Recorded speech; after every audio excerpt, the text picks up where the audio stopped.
আমি বাৰে বাৰে কৈ আহিছোঁ যে জন্মনি ৰাভাক হত্যা কৰা হৈছে। অত দিনে CMৰ যি ভাষ্য আহিছিল সেই ভাষ্যৰ পৰা সলনি হয় আজি অলপমান আগতে মই গম পাইছোঁ CBIক হস্তান্তৰ কৰিছে। মই প্ৰথমতে তেখেতক ধন্যবাদ জ্ঞাপন কৰিছোঁ যে তেখেতে সঁচা উচিত উত্তৰ উচিত ন্যায় বিচাৰ কৰিব লাগিব।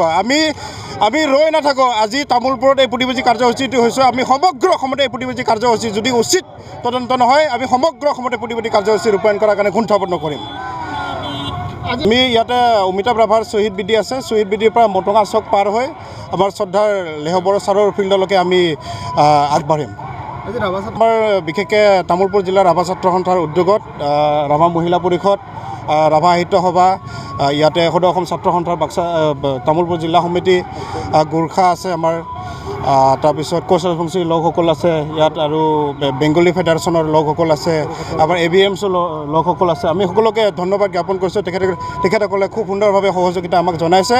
আমি we want justice, we will never, মানে এই ক্ষেত্ৰত আমি কোনো পধ্যে কুণ্ঠাবোধ নকৰোঁ। ইয়াৰ CBIৰ তদন্ত লাগিব, ন্যায় লাগিব। ঘৰখনে ইয়াৰ উচিত তদন্ত বিচাৰ কৰি এটা সঠিক উত্তৰ, সঠিক ন্যায় পাব লাগিব।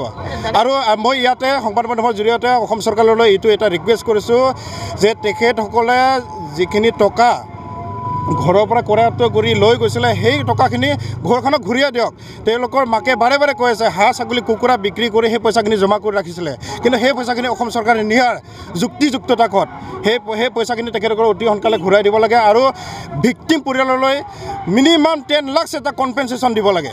ইতিমধ্যে 4গৰাকী আৰক্ষী বিষয়াক ৰিজাৰ্ভ পোষ্ট কৰিছে, কিন্তু ৰহস্যভাৱে লীনা দলে যিগৰাকী SP তেওঁক কোনো ধৰণৰ ব্যৱস্থাই লোৱা নাই। সেইটোতো কৈ আছোঁ। এজন আপোনালোকে সকলোৱে জ্ঞাত এখন জিলাৰ এজন SPৰ নিৰ্দেশ নহ'লে কোনো এজন মানে গোটেই টিমটো লগ হৈ যিহেতু মাৰ্ডাৰ কৰিছে, এজন SPৰ অৰ্ডাৰ নাথাকিলে তেওঁলোকে এনেকুৱা কাম এটা কৰাৰ কাৰণে কেতিয়াও সাহস নকৰে। একমাত্ৰ SPৰ এইটো ফুল্লি অৰ্ডাৰ আছে, তেখেতে ইনষ্ট্ৰাকশ্যন দিছে কেনেকৈ কি কৰিব লাগিব। আমি বাৰে বাৰে দাবী জনাই আহিছোঁ যে CBIৰ তদন্তত লীনা দলেকো আনিব লাগে।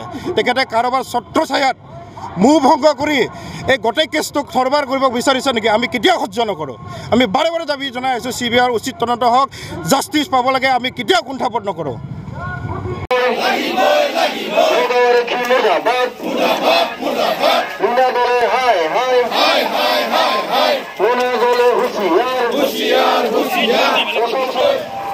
মুখ্যমন্ত্রী কাম নাই, কাম নাই, কাম নাই, বিভাগ হাই হাই হাই হাই হাই হাই, এখন পুলিশ হাই